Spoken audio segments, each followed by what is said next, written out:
سن لو moderate مسلمانوں اور بڑے بڑے تعلیمی ادارے چلانے والوں، اللہ اکبر، مدرسے والوں کو تو ضرورت ہے ہی، چلو مدرسے والے زیادہ مستحق ہیں، لیکن فطرے کے نہیں ہیں۔ میری یہ بات بہتوں کو شاید اچھی نہ لگے، فطرہ دینا کس کو تھا؟ بنایا کیوں ہے؟ لازم کیوں کیا گیا؟ سب سے پہلے فطرہ دینے والے پر لازم ہے کہ فطرہ دینے سے پہلے وہ اپنے پڑوسیوں کو دیکھے، اپنے رشتہ داروں کو دیکھے، اپنی جان پہچان والوں کو دیکھے، جس سڑک سے گزرتا ہے ادھر دیکھے۔ اگر ان راستوں میں، اگر ان کے جاننے پہچاننے والوں میں کچھ ایسے لوگ ہیں جو بھوکے ہیں، کچھ ایسے لوگ ہیں جو محتاج ہیں، کچھ ایسے لوگ ہیں جو کپڑے نہیں خرید سکتے، کچھ ایسے لوگ ہیں جن کے گھر میں عید کی خوشیاں نہیں منائی جا سکتی، کچھ ایسے پڑوسی ہیں جو اپنا دروازہ بند کر کے کسی کے آگے سوال نہیں کرتے، تو اس کو کس نے کہا کہ فطرہ جا کے 500 کلومیٹر پر دیتا؟ پھر جس جگہ رہتا ہے، جس جگہ نماز پڑھتا ہے، جن کے ساتھ تعلق رکھا ہے، فطرے کی رقم پہلے ان مستحق لوگوں کو دینا ضروری ہے، اس کے علاوہ کہیں اور فطرہ بانٹنے کا رسم نہیں ہے اسلام کے اندر۔ اور فطرہ ہاتھ میں لے کے پہلے اپنے دائیں بائیں دیکھو۔ مدرسہ ہمارے پاس بھی ہے، لیکن میں ذمہ داری سے کہتا ہوں اس بات کو، فطرہ جس کام کے لیے بنایا گیا، فطرہ جس کام کے لیے فرض کیا گیا، کیا وہ کام ادا نہیں ہوگا؟ کیا ان غریبوں کو لقمہ نہیں دو گے؟ کیا ان کا عید کے اوپر کوئی حق نہیں ہے؟ لوگ تڑپ رہے ہیں، سفید لباس والے لوگ خاموش ہو کے اپنے گھروں میں بیٹھے کہ شاید کسی سرمایہ دار کو پتہ لگ جائے، تو سرمایہ دار تو کہتا کہ پہلے جا کے رسید کٹوا کے اعلان کر دوں کہ فلاں چودھری صاحب نے اتنے پیسے مدرسے کے اندر دے دیے۔ یہ جو تیرے پڑوس میں بلک رہے ہیں، ان کا آپ پر حق ہے، قیامت والے دن پوچھ ہوگی۔ اللہ پوچھیں گے کہ میں نے تجھ سے مانگا تھا، قرض مانگا تھا تجھ سے، اور وعدہ کیا قرآن میں کہ تو مجھے قرض دے گا، میں ڈبل لوٹاؤں گا۔ تو اس وقت کیا کہیں گے؟ نہیں جی نہیں، ہم نے تو اپنا فطرہ بہار بھیج دیا، ہم نے تو اپنا فطرہ بھی یو پی بھیج دیا، ہم نے تو اپنا فطرہ کشمیر بھیج دیا جی۔ پوری دنیا میں جتنے لوگ رہتے ہیں، مسلمانوں اپنی روایتوں کو پہچانتے رہیے کہ زکوٰۃ کے نظام کو رب رسول کے حکم کے مطابق ادا کریں۔ یہ نہ ہو کہ اب جیسے ہم کسی کے پاس چلے جائیں اور پوچھنے لگیں، کوئی صاحب کسی کے پاس گئے اور وہ حضرت جی زکوٰۃ دینی تھی 2-4 لاکھ روپیہ، ایک آدھا گھنٹہ اس نے اپنی بات بتائی، اب وہ حضرت جی کہنے لگا جی یہیں دے جا ہمارے مدرسے میں۔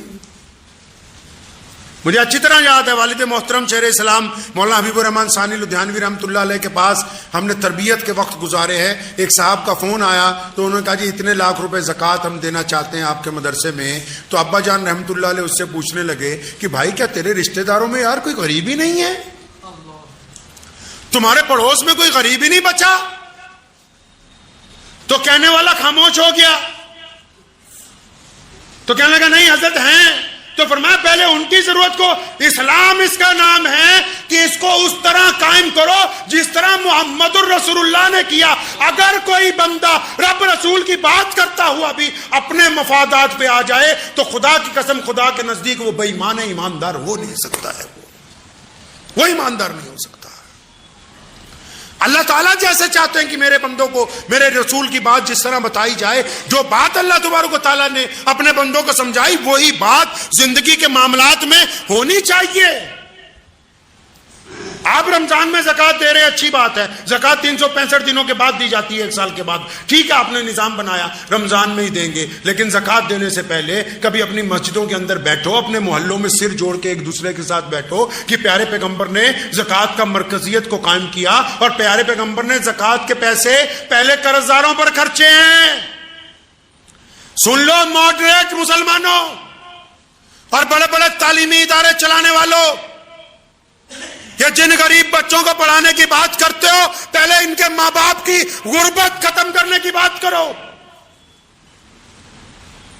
رسول اللہ صلی اللہ علیہ وسلم نے زکوٰۃ کے پیسے سب سے پہلے کن پر خرچے گئے جی؟ جو لوگ قرض دار ہو گئے، جن کا کاروبار بند ہو گیا، جن کو سٹینڈ کرنا ہے، اور پھر اس حساب سے اس زکوٰۃ کو بانٹا گیا کہ ایک وقت آیا کہ آج اس زمین کے اوپر جہاں سے اللہ نے زکوٰۃ کو فرض کیا، مکہ مکرمہ میں، مدینہ المنورہ میں، آج عرب کی زمین پر اس کے ساتھ لگتے ملکوں پر کوئی زکوٰۃ لینے والا ہے نہیں ہے۔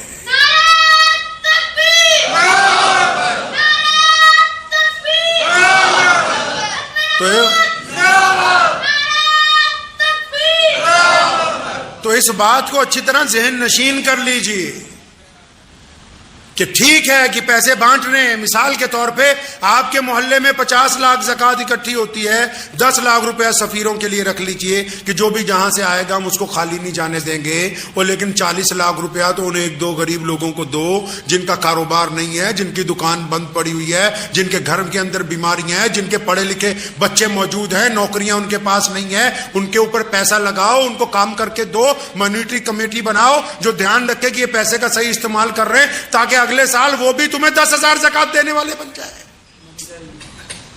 اپنے نظام کو درست کریں۔ اگر واہ واہی لوٹنے کے لیے پیسے خرچنے تو ان پیسوں کا کوئی فائدہ نہیں ہے۔ بہت بڑے بڑے ہمارے چودھریوں کو تکلیف ہو گئی ہے یہ کہ جی ہماری واہ واہی ہو جائے، ہم نے یہ کر دیا۔ ارے مرنے کے بعد اس اولاد نے دعا بھی ڈھنگ سے نہیں کرنی۔ ہم جیسے مولویوں کے پاس آ جائیں گے، حضرت جی دعا کر دو، اس لیے پیسے وہاں خرچو جن کا فائدہ تمہیں مرنے کے بعد بھی ہونے والا ہے۔ جن پر خرچو گے وہ دعا نہیں بھی نہ کریں گے، ان کو جو فائدہ ہوگا اس کا ثواب آپ کی قبر میں آپ کو پہنچنے والا ہے۔ ذہن نشین کر لیجئے اس بات کو کہ ہم نے اپنے نظام کو درست کرنا ہے، پیارے پیغمبر حضرت محمد رسول اللہ صلی اللہ علیہ وسلم کے مطابق کرنا ہے۔ جس طرح نبی علیہ السلام زکوٰۃ دلوانا چاہتے ہیں، ہم ویسے زکوٰۃ دینے والوں میں شامل ہو جائیں۔ اور فطرہ جو ہے وہ روزے کا کفارہ ہے۔ روزے میں کئی بار کچھ نہ کچھ غلطی ہو جاتی ہے، لیکن فطرے کی 2 وجوہات ہیں۔ ایک تو روزے کا کفارہ، دوسرا فطرہ نماز سے پہلے اس لیے ادا کرنے کے لیے حکم ہوا کہ جب تم چلو گے نا، تمہیں پتا ہوگا یار آس پاس محلے میں کتنے غریب ہیں، کون سا ایسا محتاج ہے، سارا فطرہ اکٹھا کر کے اپنے گھر کا لے جا کے اس کے گھر میں دے دو گے، لفافے میں ڈال کے اس کے گھر میں ڈال دو گے۔ لیکن ہم نے فطرے کا بھی بنٹا دھار کر دیا، ہم نے کہا غریبوں تک تو یہ پہنچنے نہیں دینا ہے، یہ تو بس تعلیمی اداروں کے اوپر لگائیں گے۔ وہ خدا کا واسطہ ہے، اسلام کو بدلنے کی کوشش کرو۔ نظام کو جو لوگ اسلام سے ٹکرائیں وہ کامیاب نہیں ہوئے۔ سن لو کام، جو لوگ محمد رسول اللہ صلی اللہ علیہ وسلم کے نظام کو بدلنا چاہتے ہیں وہ دنیا میں کامیاب نہیں ہو سکتے۔ یہ مسلمانوں کی بات کر رہا ہوں، جو یہ چاہتے ہیں کہ ہم بڑے مولوی ہیں، ہم بڑے ادارے والے ہیں، ہم بڑے چودھری ہیں، ہم بڑی مسجد کے پردھان ہیں، ہم بتائیں گے اسلام تمہارے باپ کی جاگیر نہیں ہے۔ اسلام کے بارے میں اگر کوئی بتا سکتا ہے تو صرف محمد رسول اللہ صلی اللہ علیہ وسلم۔ جس طرح انہوں نے کہا ہے اس طرح چلنا ہوگا، اور اگر رسول اللہ کے طریقے پہ چلو گے تو دنیا آپ کے آگے عزت کرے گی۔ رسول اللہ کی اتباع کرو گے، دنیا آپ کی اتباع کرے گی۔ اگر نعوذ باللہ اسلام میں غنڈہ گردی کرنے کی کوشش کرو گے، اسلام میں جواز نکالنے کی کوشش کرو گے، مصلحت کے نام پر مسئلے بدلنے کی کوشش کرو گے، تو پھر یہ ہے اسلام تو قیامت تک قائم رہنا ہے، تمہارا وجود ختم ہو جائے گا، کوئی پوچھنے والا نہیں ہوگا۔ کچھ بدماشوں نے، کچھ گنڈوں نے، کچھ بے ایمانوں نے داڑھی رکھ لی، لمبے لمبے کرتے پہن لیے، سر پہ پگڑیاں باندھ لی، اور مسجدوں اور مدرسوں کے نام پر مسلمانوں کی پیٹھ میں چھرا گھونپنے کے لیے چھری تیار کر کے تیار نکلا ہے۔ اس سے نقصان یہ ہوا کہ جن مدارس اور مساجد تک رقم پہنچنی چاہیے وہاں نہیں پہنچ پاتی۔ یہ جو چرب زبان بے ایمان ہے، مولوی بھی نہیں ہے، مولویوں کا روپ دھار رکھا ہے۔ اگر مولوی ہوتے تو حرام نہ کھاتے۔ ہمارے یہاں پنجاب میں تو رواج چل پڑا، روز فون آتا ہے، کبھی گجرات سے، کبھی بمبئی سے، کبھی بنگلور سے، کبھی بھوپال سے، کہ فلاں فلاں سفیر آئے ہوئے ہیں، لمبا کرتا ہے، لمبی پگڑی ہے، لمبی داڑھی ہے، 5 آدمی، 6 آدمی، تو کچھ نہیں مسجدیں ہی بیچو کاغذوں میں۔